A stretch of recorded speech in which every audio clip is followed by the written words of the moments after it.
Assalamualaikum warahmatullahi wabarakatuh. Perkenalkan, nama saya Melisa Rizky Amalia.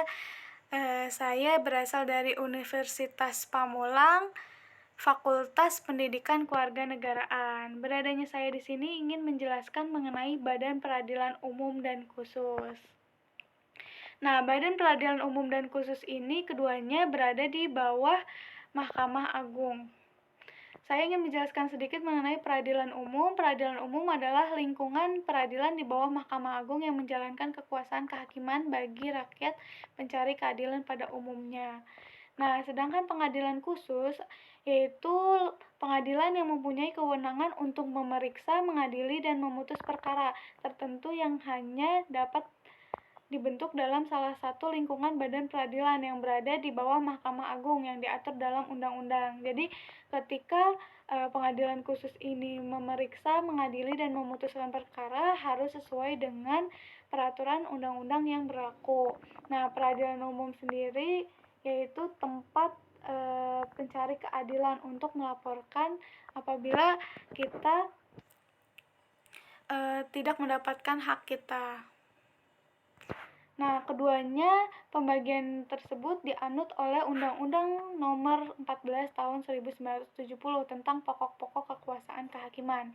Nah, pada pasal 10 menentukan bahwa kekuasaan kehakiman dilakukan oleh pengadilan dalam lingkungan peradilan umum dan peradilan khusus, yaitu lingkungan peradilan agama, peradilan militer, dan peradilan tata usaha negara, dan tidak menutup kemungkinan spesialis dalam masing-masing lingkungan peradilan, misalnya pengadilan ekonomi. Perbedaan pengadilan dan peradilan. Pengadilan sendiri adalah lembaga tempat subjek hukum mencari keadilan. Jadi pengadilan ini tempatnya untuk melaporkan kejadian-kejadian untuk mendapatkan keadilan. Nah, kalau peradilan sedangkan peradilan adalah sebuah proses dalam rangka menegakkan hukum dan keadilan atau suatu proses mencari keadilan itu sendiri. Jadi peradilan itu tadi untuk memutuskan sebuah perkara terjadinya berada di peradilan. Selanjutnya, tujuan pada hari ini yang ingin saya sampaikan itu yang pertama mengetahui landasan undang-undang dari peradilan umum, yang kedua mengetahui jenis dan kewenangan pengadilan yang berada di lingkungan peradilan umum, dan mengetahui tentang pengadilan khusus.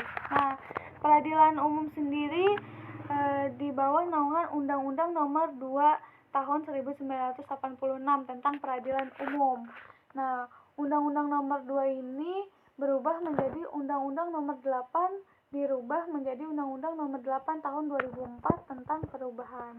Selanjutnya disempurnakan menjadi Undang-Undang Nomor 2 Tahun 1986 tentang peradilan umum. Nah, perubahan kedua atas undang-undang ini Undang-Undang Republik Indonesia Nomor 49 Tahun 2009 tentang perubahan kedua atas Undang-Undang Nomor 2 Tahun 1986 tentang peradilan umum. Jadi perubahan yang pertama yaitu Undang-Undang Nomor 2 Tahun 1986 tentang peradilan umum menjadi Undang-Undang Nomor 8 Tahun 2004 tentang perubahan. Nah, sedangkan perubahan kedua yaitu Undang-Undang Nomor 2 Tahun 1986 tentang peradilan umum. Nah, di sini saya ingin menjelaskan mengenai jenis pengadilan yang berada di bawah lingkungan peradilan umum. Jadi, peradilan umum ini memiliki dua pengadilan. Yang pertama ada pengadilan negeri dan pengadilan tinggi. Nah, pengadilan negeri ini berkedudukan di kabupaten kota, sedangkan pengadilan tinggi berkedudukan di provinsi. Pengadilan negeri itu sebagai pengadilan tingkat pertama dan pengadilan tinggi sebagai pengadilan tingkat banding. Kewenangan dari pengadilan negeri yaitu untuk memeriksa, memutuskan, dan menyelesaikan perkara pidana dan perkara perdata kecuali undang-undang yang menentukan lain. Jadi jika tidak sesuai dengan undang-undang, jadi pengadilan negeri ini harus sesuai dengan undang-undang. Nah, pengadilan tinggi itu untuk memeriksa, memutuskan, dan menyelesaikan perkara-perkara yang sudah putus di pengadilan negeri. Jadi ketika di pengadilan negeri tidak terdapat hasil, maka pengadilan tinggi berhak memeriksa, memutuskan, dan menyelesaikan perkara-perkara yang sudah putus di pengadilan negeri. Yang kedua merupakan pengadilan tingkat pertama dan terakhir mengenai sengketa kewenangan mengadili antar pengadilan negeri di daerah hukumnya. Nah, di bawah ini ada beberapa contoh dari pengadilan khusus di lingkungan peradilan umum. Yang pertama ada pengadilan anak, yang kedua ada pengadilan tipikor, yang ketiga ada pengadilan perikanan, yang keempat ada pengadilan hak asasi manusia. Nah, pengadilan anak ini ketika anak melakukan pelanggaran, jadi ada pengadilan khususnya. Sedangkan ada juga pengadilan tipikor.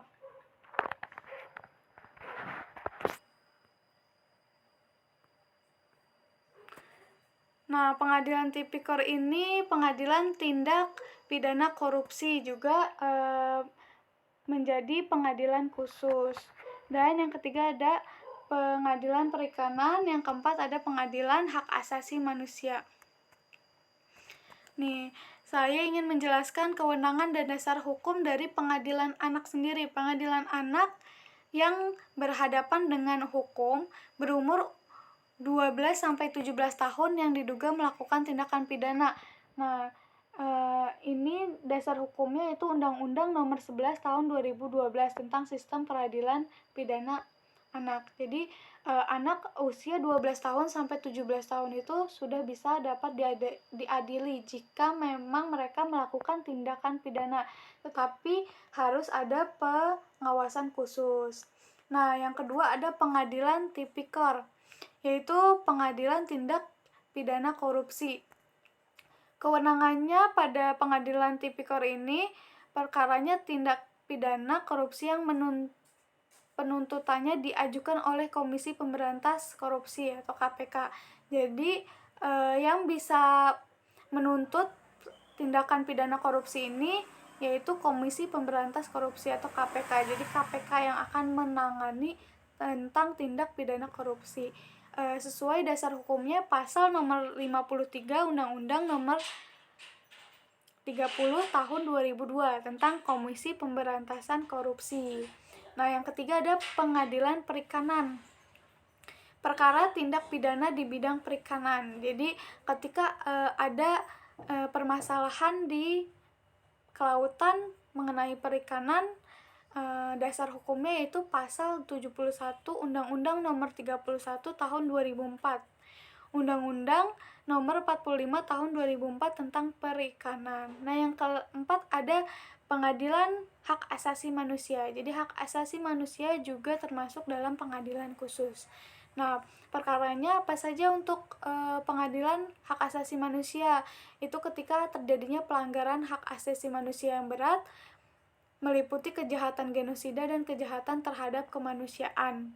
Itu dapat diadili dengan pengadilan khusus berdasarkan dasar hukum pasal 1 Undang-Undang Nomor 26 Tahun 2000 tentang pengadilan hak asasi manusia. Nah, kesimpulan pada pembelajaran hari ini yaitu pengadilan negeri berkedudukan di ibu kota kabupaten atau kota. Nah, dengan daerah hukum meliputi wilayah kabupaten kota. Sedangkan pengadilan tinggi berkedudukan di ibu kota provinsi dengan daerah hukum meliputi wilayah provinsi. Nah, tadi pengadilan umum, sekarang pengadilan khusus yaitu pengadilan anak. Pengadilan khusus ini terdiri dari pengadilan anak, pengadilan tipikor, pengadilan hak asasi manusia, dan pengadilan perikanan. Pengadilan khusus juga masih ada beberapa pengadilan lainnya yang saya hanya jelaskan, yaitu tadi pengadilan anak, pengadilan tindak pidana korupsi, pengadilan hak asasi manusia, dan pengadilan perikanan. Nah, sekian penjelasan dari saya. Kurang lebihnya mohon maaf. Wassalamualaikum warahmatullahi wabarakatuh. Terima kasih untuk teman-teman yang sudah menyaksikan atau menonton menonton video pembelajaran yang sudah saya buat.